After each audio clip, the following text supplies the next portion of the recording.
Queridos hermanos de la Iglesia Bíblica Bautista Cordillera, sean muy bienvenidos nuevamente a un nuevo estudio de nuestra escuela bíblica donde hemos estado estudiando el Evangelio.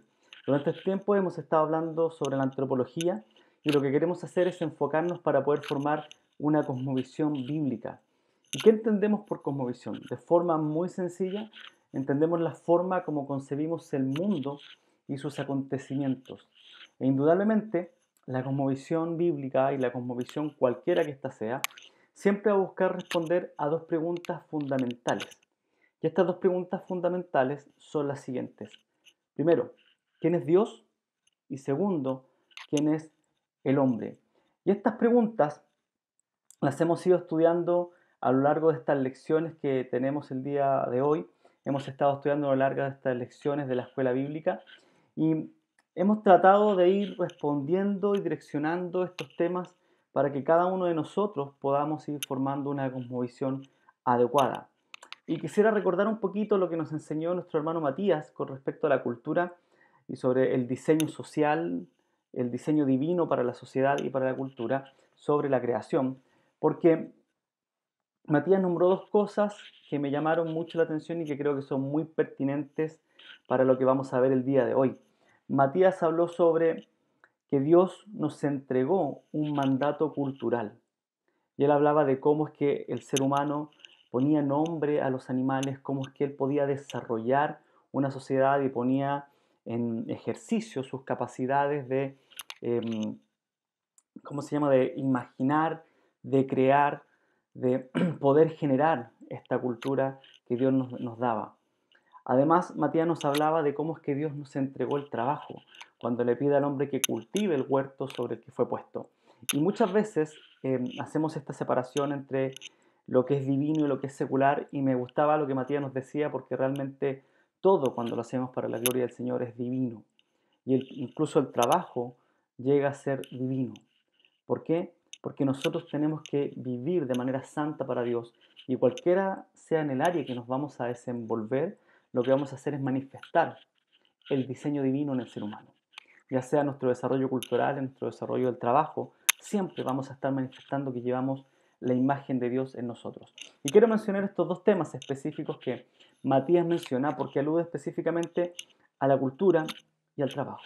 Y estas dos cosas, la cultura y el trabajo, por lo general determinan y moldean nuestra personalidad y nuestra identidad. Y muchas veces nos presentamos de esta manera. Hola, yo soy Luis Miguel, soy pastor. Hola, soy Juanito Pérez, soy electricista, soy mecánico. Inmediatamente decimos lo que somos, aquello que nos identifica, nuestra profesión. De otra manera también, si nos encontramos fuera del país o nos encontramos con algún extranjero, nos van a decir el nombre y soy chileno, soy colombiano, soy venezolano, porque el trabajo y la cultura por lo general identifican, nos dan nuestra personalidad, nos permiten tener una identidad. Y el problema con respecto a esto es que cuando nosotros tenemos una cosmovisión bíblica de la cultura y el trabajo, lo que nosotros deberíamos decir es somos creyentes, somos hijos de Dios. ¿Por qué? Porque de manera muy errada, si lo podríamos decir de esta manera, hemos convertido a la cultura y el trabajo, y no tan solo estas dos áreas, sino que toda la sociedad en ídolos. Y hacemos que muchas veces la cultura pase a ser más importante que nuestra identidad como creyentes. Y esto lo podemos ver cuando empezamos a despreciar o a menospreciar en realidad a personas porque son de una cultura distinta, porque tienen un oficio o una profesión que quizás yo encuentro más denigrante o porque creo que esas profesiones no tienen el valor que se merecen. Y es ahí cuando empezamos a ver que nuestra identidad y nuestra personalidad ha sido trazada por cosas que no son Dios y ocupan el lugar que Dios debería utilizar, y estas cosas se convierten en ídolos. Y esto tiene que ver, ¿por qué? Porque la sociedad en la que vivimos es una sociedad corrupta. Y es lo que vamos a estar viendo el día de hoy. Estamos estudiando cómo es que esta sociedad es una sociedad que se ha corrompido por el pecado y vivimos en una sociedad que ya no refleja el diseño divino de la creación. Así que vamos a comenzar con este ejercicio que hemos hecho, con esta primera parte de este estudio que tiene que ver con la edificación. Y quisiera comenzar con una frase de Tozer, de su libro El conocimiento del Dios Santo, porque hace una pregunta en su primer capítulo que es fundamental para entender una cosmovisión bíblica y para entender la sociedad. Y esta frase que él dice es: lo que nos viene a la mente cuando pensamos en Dios es lo más importante de nosotros. Lo que nos viene a la mente cuando pensamos en Dios es lo más importante de nosotros. Y haga el ejercicio. ¿Qué es lo primero que usted piensa cuando escucha la palabra Dios? O cuando piensa en Dios. ¿Qué es lo primero que se le viene a la mente? Esta imagen, este pensamiento, este concepto que nosotros tengamos de Dios va a hablar mucho de nuestra cosmovisión. Realmente va a ir definiendo esta cosmovisión. Y esta pregunta no es una pregunta meramente intelectual, porque lo que pensamos de Dios va a ser lo que va a direccionar cada acción y decisión en nuestra vida. No es solamente intelectual, es muy práctico. Esta pregunta va a evidenciar si realmente creemos o no la palabra de Dios y si la palabra de Dios, como decimos en nuestras creencias, llega a ser nuestra única norma de fe y conducta. Lo que pensamos de Dios, aquello que primero se nos viene a la cabeza de Dios, va a reflejar lo que creemos de Él, de su palabra y cómo vamos guiando nuestra vida. Y esta frase de Tozer nos lleva a ser sinceros con nosotros mismos y a preguntarnos y a responder: ¿quién es Dios? ¿Quién es Dios para nosotros? En base a esta respuesta que nosotros demos con respecto a quién es Dios, vamos a responder la siguiente pregunta, y es: ¿quién es el hombre? ¿Quién es el hombre?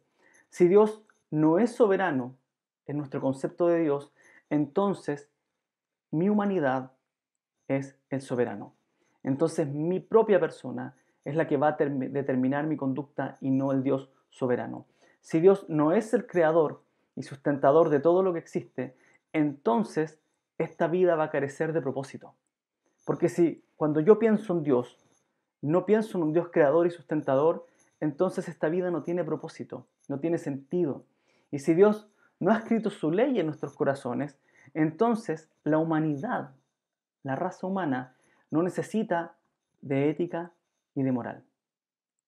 Por esto esta frase: lo que nos viene a la mente cuando pensamos en Dios es lo más importante de nosotros, va a afectar cada área de nuestra vida. Y esta frase que estamos leyendo de Tozer lo que hace es que va a manifestar el estado de la sociedad en la que vivimos. Si realmente no necesitamos de ética y de moral, entonces no nos debería horrorizar cuando oímos sobre violaciones, sobre secuestros, sobre muertes en salas de espera de los hospitales o las altas tasas de delincuencia y de pobreza.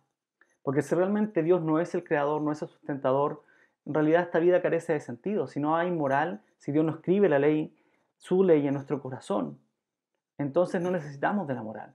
No nos debería importar este tipo de situaciones como los horrores de la violencia, de las violaciones, de muertes, etc. Si Dios no es el dador de la vida, entonces el aborto, el suicidio, los asesinatos, la eutanasia, el tráfico de órganos, etc., todo lo que usted pueda pensar, carecen de importancia. No deberíamos valorizar algo bueno y algo malo si realmente Dios no es aquel que ha escrito su ley en nuestros corazones, porque realmente no tenemos conciencia de lo bueno y de lo malo. Y esto tiene que ver con esta pregunta: ¿quién es Dios? ¿Quién es el hombre? Esta es la pregunta que tiene que hacerse todo ser humano, sea creyente o no. Si usted le pregunta a alguien quién es Dios y le dice la verdad es que Dios no existe, entonces no se preocupe y no se horrorice cuando vea las acciones de esa persona. Porque si no hay un Dios quien legisle qué es lo bueno y qué es lo malo en la vida de esa persona, entonces usted no tiene de qué preocuparse, sabe con quién está conversando. Y esa persona que no tiene en cuenta a Dios, entonces es capaz de hacer las peores cosas que usted se puede imaginar.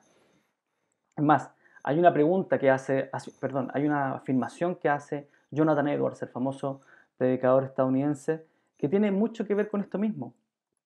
Y él dice: de todos los tipos de conocimiento que podamos obtener, el conocimiento de Dios y el conocimiento de nosotros mismos son los más importantes. Si hay un tipo de conocimiento que nosotros necesitamos adquirir en este mundo y en esta vida, es el conocimiento de Dios y del ser humano. Y entender al hombre requiere una clara comprensión de Dios y sus propósitos. Nunca vamos a poder entender al ser humano si no entendemos a Dios y los propósitos que Él tenía y que Él tuvo para crear al ser humano. Así que, si sacamos a Dios del juego, entonces somos producto de la evolución, entonces somos producto del azar, y entonces podemos entender esta dualidad que existe en el ser humano.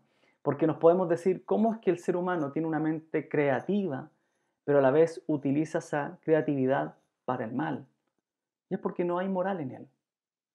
Podemos preguntarnos cómo es que el hombre llega a poseer un estado de conciencia, pero no toma en cuenta su conciencia y comete los crímenes más aberrantes. Y usted se pregunta cómo es que un padre puede llegar a abusar sexualmente de sus hijas y de sus hijos. ¿Cómo un familiar puede llegar a cometer este acto tan aberrante? ¿Cómo? Porque realmente si sacamos a Dios de la jugada, entonces vivimos en una sociedad que la moral y la ética no importa. Es una sociedad completamente corrupta. O peor aún, si nosotros somos capaces de establecer relaciones interpersonales y somos creados para generar relaciones, ¿cómo es que podemos sentirnos solos y vacíos en medio de una ciudad que está llena de personas? ¿O cómo es que podemos destruir nuestras relaciones de manera rápida y sin importancia? El ser humano es un ser muy complejo de entender si sacamos a Dios de la jugada, si sacamos al Dios de nuestra sociedad. Y claramente, el ser humano es difícil de entender.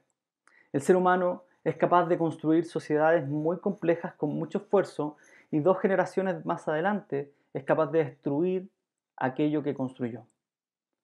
Aquello que pensaba que era bueno, luego lo toma, lo destruye y no tan solo destruye el esfuerzo, sino que también destruye a la gente que está en contra de su propia opinión. Y a lo largo de nuestra escuela bíblica hemos tratado de establecer 2 verdades fundamentales. Y estas 2 verdades fundamentales son las siguientes. Primero, Dios es el creador de todas las cosas. Y segundo, el ser humano es creación de Dios y le debe honra. Si nosotros sacamos a Dios de nuestra mente, de nuestra cosmovisión, y si sacamos que el ser humano fue creado para honrar a Dios, entonces vamos a tener una cosmovisión completamente errada. Para poder establecer una cosmovisión bíblica y para poder entender la corrupción de la sociedad y entender cómo es que nosotros tenemos que navegar en medio de ella, necesitamos tener estas 2 verdades fundamentales en nuestra mente. Que Dios es el creador de todas las cosas, visibles e invisibles, y que el ser humano es creación de Dios, y que como creación de Dios, el ser humano le debe honra a su creador. Y estos principios bíblicos son de suma importancia para cualquier cosa que nosotros queramos hacer. Y la Biblia va a explicar que esta dualidad que existe en el hombre de tener una conciencia moral, pero a la vez de cometer horrores, se debe a que en el mundo y en nosotros existe una lucha espiritual. Y esto sucede en el mundo y entendemos también la sociedad y en nuestro interior, en nuestra mente, voluntad y deseos. Y si podemos leer juntos, leamos Gálatas 5, versículo 16 al 17 para entender esta dualidad. Dice, digo pues, andad por el Espíritu y no cumpliréis el deseo de la carne, porque el deseo de la carne es contra el Espíritu y el del Espíritu es contra la carne, pues estos se oponen el uno al otro, de manera que no podéis hacer lo que deseáis. Y este versículo es una realidad muy clara en nuestras vidas, porque el ser humano fue creado a la imagen y semejanza de Dios, pero gracias al pecado ahora lucha entre su pecado y la naturaleza de Dios.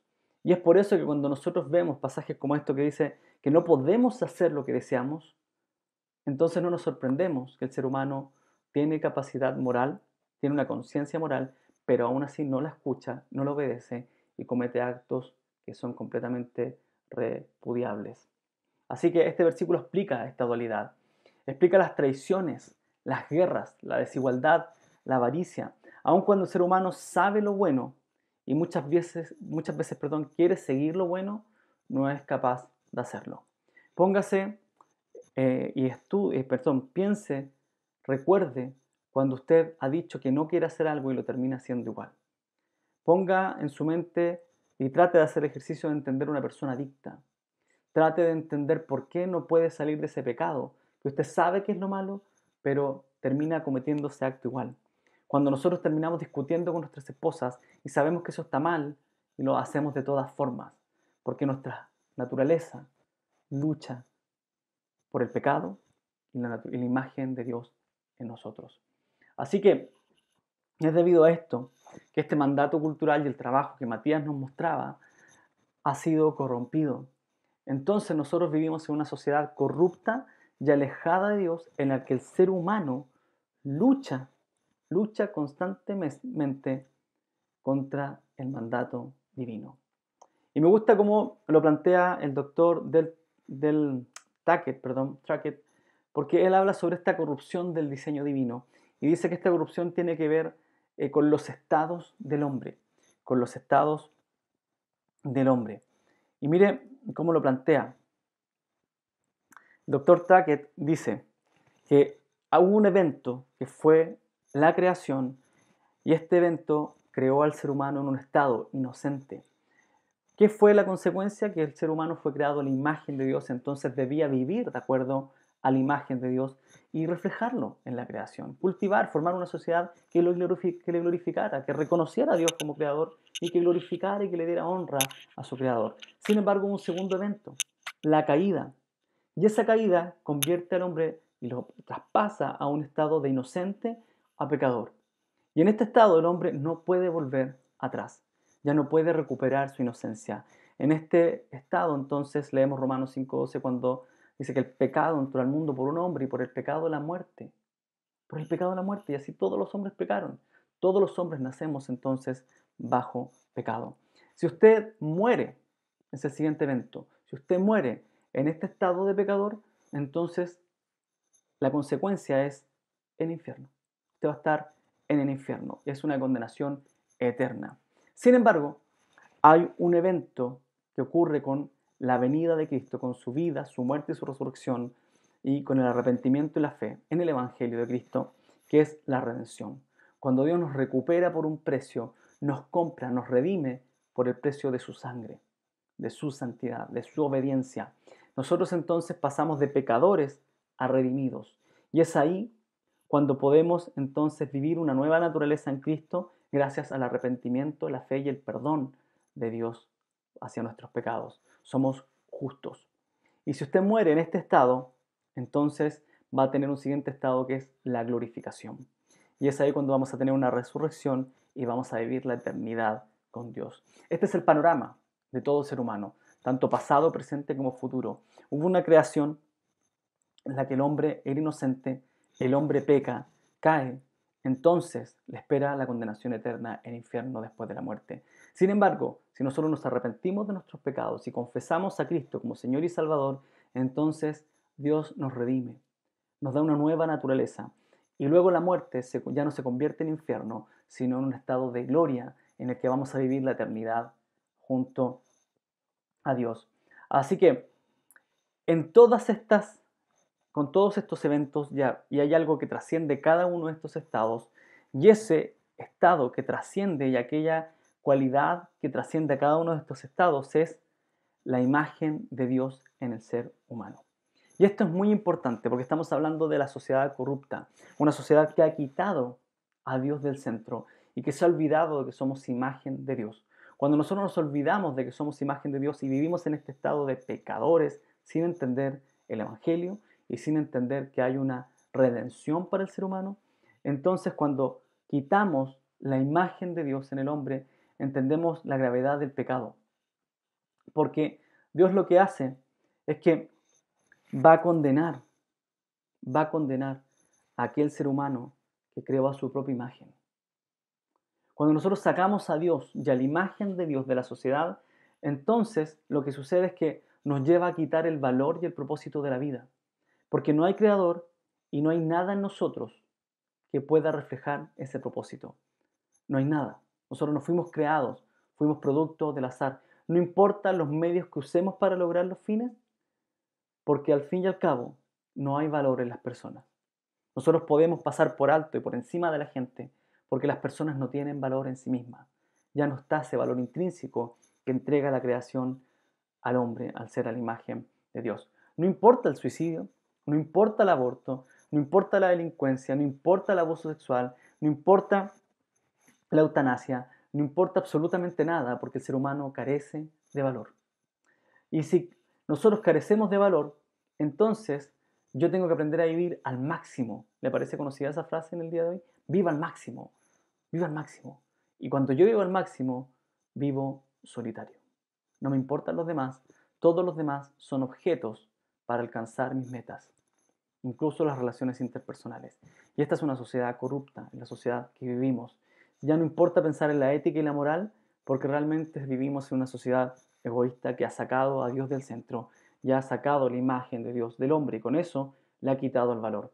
Y al quitarle el valor al hombre, entonces toda ideología carece, toda ideología puede ser implementada en la sociedad porque realmente el ser humano no tiene propósito y es el propio ser humano quien debe darle propósito a esta existencia, ya no es Dios quien se la da.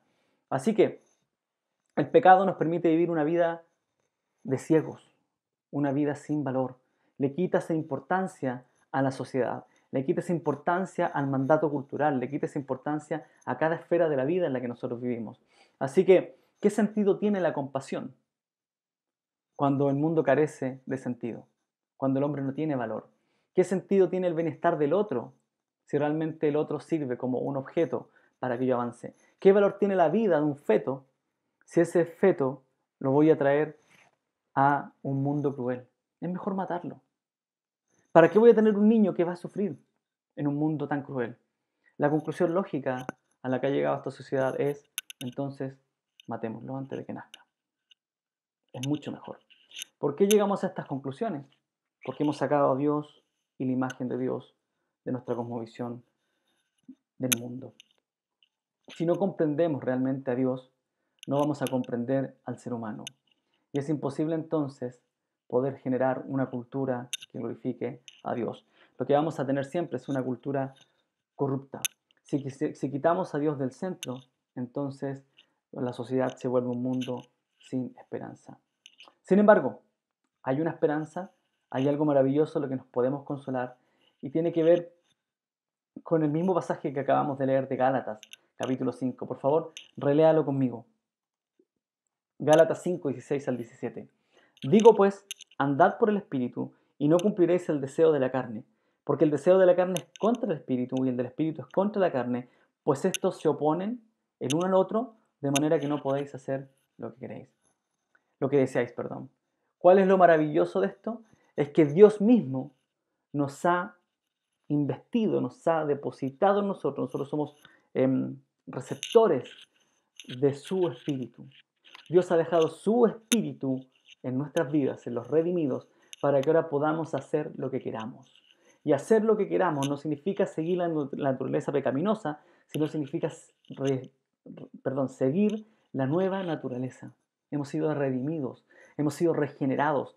Ahora podemos vivir para la gloria de Dios y esa imagen de Dios se empieza a limpiar y Dios nos empieza a formar nuevamente porque su Espíritu mora en nosotros. Nuestros ojos han sido abiertos y ahora luchamos contra el pecado para vivir para Cristo. Así que hermanos, una sociedad no se transforma por medio de los partidos políticos o los nuevos ideales. Claramente, estos son importantes y es por eso que los invitamos a que cada vez que nosotros tengamos que ejercer nuestro rol e ir a votar, lo hagamos conscientemente. Es importante y nosotros debemos orar por nuestras autoridades. Sin embargo, una sociedad se transforma cuando el Evangelio es anunciado y el Espíritu Santo transforma los corazones de los hombres. Cuando el Espíritu Santo hace la obra por medio del Evangelio y de Cristo y redime a su pueblo. Y es así cuando llegamos a ser sal y luz en medio de una sociedad corrupta. Así que esto nos lleva a un tiempo de exhortación, a un tiempo en el que necesitamos aprender a navegar en un mundo caído, en un mundo corrupto, en un mundo que está en contra de los propósitos de Dios. Es así que debemos reconocer que hay espacios en nuestro día a día que nos llevan a pecar, que nos llevan a cometer lo que podríamos denominar y lo que Erickson Villar llama el pecado social. Hay pecado que la sociedad nos lleva y nos insta a pecar. Si usted quiere leer más sobre esto, le invito a que pueda leer el libro de Erickson Villar, La teología sistemática, específicamente el capítulo 6. Si quiere incluso avanzar un poquito más, puede leer también sobre cómo es que el mundo espiritual afecta a nuestro pecado y mueve y maneja también el mundo. Hay un príncipe de este mundo, Satanás, que aún lucha, porque Cristo ya lo vence, Cristo ya reina, pero este Satanás y las huestes demoníacas quieren seguir guiando el mundo en contra de Dios. Para eso también puede leer Sobrenatural de Michael Heiser, si le interesa un poco más. Puede también leer sobre las ideologías, el libro de Reembelleciendo a la Humanidad de Owen Strachan. Y si quiere entender también la misma mirada de autores que no son creyentes, pero que entienden que el mundo se está corrompiendo, puede también leer a Zygmunt Bauman el libro Modernidad líquida. Es un sociólogo que no es creyente, pero también nos puede dar un entendimiento sobre el periodo que estamos viviendo. Y ahora, para entender cómo tenemos que navegar en este mundo, voy a tomar algunos principios de Erickson Villar, de su teología sistemática, sobre cómo es que el pecado social nos puede llevar a pecar. Y lo primero tiene que ver con nuestra responsabilidad civil, nuestra responsabilidad social. Y muchas veces pensamos que las decisiones que toman los políticos y los gobernantes de nuestra nación no tienen nada que ver con nosotros. Las decisiones de ellos no es nuestra responsabilidad. Y sabe que esto es un error muy grande, ya que Dios nos manda a orar por ellos, ya que Dios nos ha dicho en su palabra que ellos fueron puestos por Dios y ellos van a dar su cuenta, ellos van a dar cuenta de cómo gobiernan las naciones. Sin embargo, nosotros tenemos la responsabilidad de votar y, como vivimos en democracia, de votar por aquellos gobernantes que se acercan más a una cosmovisión bíblica, a una cosmovisión cristiana. Si no lo hacemos, entonces el mundo y esta sociedad corrupta va a colocar a los gobernantes que ellos piensan que son los mejores y nosotros vamos a tener que vivir en medio de mayores dificultades. Miren lo que dice 1 de Timoteo 2, versículo 1 y 2. Dice, exhorto pues, los animo, ante todo que se hagan rogativas, oraciones, peticiones y acciones de gracias por todos los hombres, por los reyes y por todos los que están en autoridad, para que podamos vivir una vida tranquila y sosegada, con toda piedad y dignidad. Si muchas veces nos quejamos de la sociedad y no cumplimos nuestra responsabilidad social de votar, de orar por ellos, entonces estamos pecando. Nos estamos quejando sin darnos cuenta que estamos pecando, porque no estamos haciendo lo que la Biblia nos manda, y la Biblia nos manda a orar por ellos. Así que tenemos una responsabilidad social. Un segundo punto es nuestra comodidad y la realidad. ¿Por qué? Porque muchas veces nuestra comodidad puede distorsionar la realidad en la que nos encontramos. Quizás vivimos en un contexto muy cómodo y ese contexto nos ha cegado, nos hace incapaces de empatizar con aquellos que son más necesitados. Quizás nunca usted tuvo hambre y como nunca ha pasado hambre, no empatiza con el ambiente. Quizás usted nunca estuvo en situación de calle. Quizás nunca usted tuvo luchas con la droga, con el alcohol. Entonces no empatiza con aquellos que lo necesitan. O hay una frase que me llama la atención para entender que la comodidad nos ha quitado y nos ha distorsionado la realidad. Y esa frase es, estamos bien, estamos bien. Porque cuando decimos que estamos bien, entonces solamente estamos mirando nuestro entorno. Y muchas veces lo decimos. Entonces, si estamos bien, quiere decir que las misiones y el evangelismo no son para la iglesia nuestra. Estamos bien. Si realmente estamos bien, entonces no necesitamos ayudar al prójimo. No necesitamos amar a aquel que está perdido. Si nuestro entorno de amigos, si nuestro entorno laboral, nuestro entorno familiar, nuestro entorno eclesiástico no nos permite ver la necesidad del prójimo y distorsiona nuestra realidad, entonces la comodidad social nos está llevando a pecar, porque no estamos siguiendo el mandato bíblico de amar al prójimo y de llevar el evangelio hasta lo último de la tierra. También la pertenencia a un grupo. sin darnos cuenta, muchas veces podemos formar una falsa identidad al pertenecer a un grupo. Muchas veces podemos manifestar una falsa generosidad o una falsa pertenencia porque estamos tratando de manifestar que estamos ayudando cuando realmente lo que estamos haciendo es sacar un beneficio por pertenecer a ese lugar. Eso es egoísmo. Es como que usted manifiesta altruismo, pero lo que realmente necesita es querer tener un nombre. Estoy ayudando, pero quiero ser conocido. Esto se puede ver también en las pertenencias a las barras bravas, a un deporte, al que usted quiera.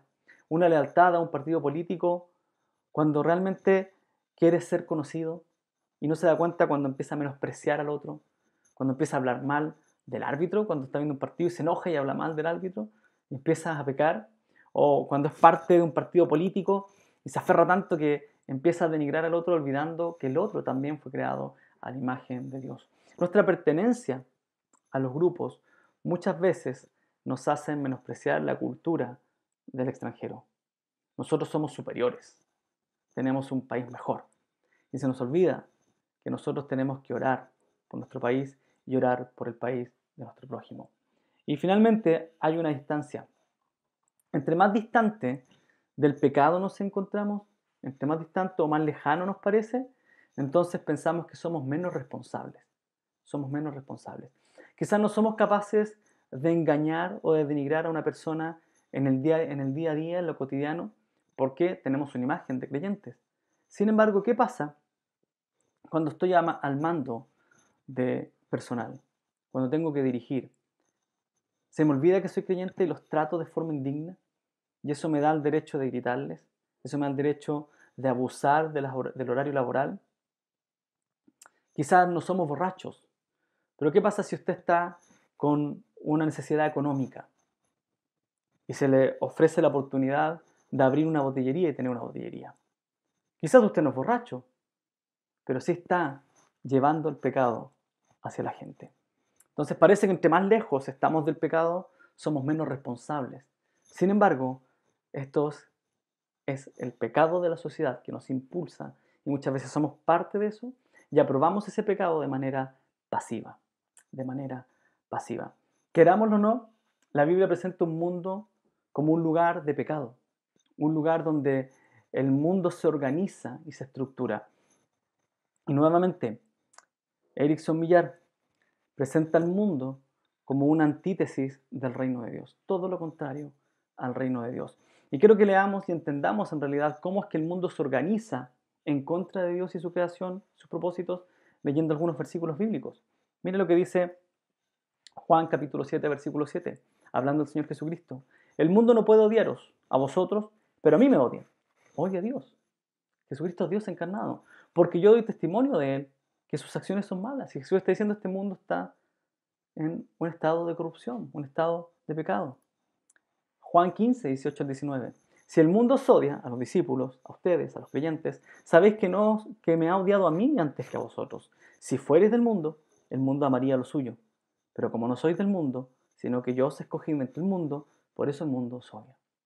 Este mundo odia a Cristo, a Dios y a su iglesia. Capítulo 17, versículo 14. Yo les he dado tu palabra, Jesucristo orando a Dios, y el mundo los ha odiado, porque no son del mundo, como tampoco yo soy del mundo. Es en este contexto, hermanos, donde nosotros tenemos que aprender a vivir para la gloria de Dios. Es entonces cuando el Evangelio y el Espíritu Santo nos consuelan. Es ahí cuando nos recuerda que hay un estado de redención, donde el pueblo de Dios va a pasar a un momento de glorificación. Y es entonces que podemos pasar a nuestro último momento de esta clase, que es la consolación. Y en esta conversación quisiera que pudiéramos hacer un contraste claro entre el mundo y el creyente, porque cuando contrastamos el mundo corrupto, esta sociedad corrupta, con nuestra vida en Cristo, hay consolación. Hay consolación y aprendemos a navegar en este mundo, aprendemos a vivir de mejor manera. Mira el contraste entre el mundo y el creyente. Para el mundo, las cosas de Dios son locura, son necedad y perdición. Para el creyente, la sabiduría del mundo es necedad. Hay un contraste muy, muy claro. Primera de Corintios 1:21, porque ya que en la sabiduría de Dios el mundo no conoció a Dios, por medio de su propia sabiduría, agradó a Dios mediante la necedad de la predicación salvar a los que creen. El mundo quiere conocer a Dios con su sabiduría y no lo puede hacer. Entonces Dios convirtió en necedad su sabiduría para salvar a los que creen. ¿Qué piensa el mundo? Percibe de acuerdo a su espíritu caído. El mundo entiende esta sociedad de acuerdo al pecado que posee y no puede recibir el Espíritu de Dios. Sin embargo, el creyente percibe el mundo de acuerdo al Espíritu de Dios. Primera de Corintios 2, capítulo 11. Porque entre los hombres, ¿quién conoce los pensamientos de un hombre sino el Espíritu del hombre que está en él? Asimismo, nadie conoce los pensamientos de Dios sino el Espíritu de Dios. Nosotros cuando entendemos a Dios, cuando conocemos a Dios, entendemos que es el Creador y nosotros somos su creación y le debemos honra, entonces empezamos a percibir esta sociedad desde la perspectiva del diseño divino. Tercero, el mundo puede entregar efectos similares a los que entrega Dios, pero con fines muy distintos. Para el creyente, somos receptores de las bondades de Dios al darnos una nueva naturaleza. Mire lo que dice 2 Corintios capítulo 7, versículo 10. Porque la tristeza que es conforme a la voluntad de Dios produce un arrepentimiento que conduce a la salvación, sin dejar pesar. Pero la tristeza del mundo produce muerte. El mundo va a entregar una tristeza, pero su fin es muerte. Dios va a entregar una tristeza que produce arrepentimiento para salvación. Un cuarto punto. El mundo percibe las cosas de acuerdo al gobierno y su estructura satánica, pero nosotros entendemos el mundo bajo el reino de Dios. Miren lo que dice Colosenses 1:13. Porque Él, Dios, nos liberó del dominio de las tinieblas de este mundo gobernado y administrado, estructurado por Satanás, y nos trasladó al reino de su amado Hijo. El Hijo que venció y se estableció como Rey de Reyes y Señor de Señores. Así que, hermanos, Dios nos ha redimido para proclamar el Evangelio a un mundo caído, a un mundo que odia a Dios y todo lo que tenga que ver con Dios y su diseño. ¿Para qué? Para que podamos entregarle el mensaje de la salvación, de que ellos son creados a la imagen de Dios y Dios les ha dado un tiempo para salvación, de redención. Un mundo que carece de sentido y valor, un mundo que avanza hacia su propia perdición, y ahí es donde Dios nos ha dejado como qué, como sal y luz del mundo. Dios envió su Espíritu Santo a morar en nosotros para que pasáramos de pecadores a redimidos y que nuestro futuro fuese la glorificación, vivir una eternidad junto a Dios. Dios quiere redimir una cultura, Dios quiere redimir esta sociedad para su gloria. Y para eso debemos recordar la frase con la que comenzamos este estudio. Lo que nos viene a la mente cuando pensamos en Dios es lo más importante de nosotros. Si no entendemos, si no formamos una cosmovisión con Dios como el fundamento, todo lo demás carece de sentido, todo lo demás. Hermanos, estamos en camino de formar una cosmovisión. Recuerde, lo más importante en su vida es lo que piensa de Dios. Luego, cómo entiende al ser humano en base a un Dios creador. Luego de eso, todas las demás áreas de nuestra vida van a tener el valor y la dignidad que corresponden en el diseño divino. Muchas gracias por acompañarnos. Dios le bendiga.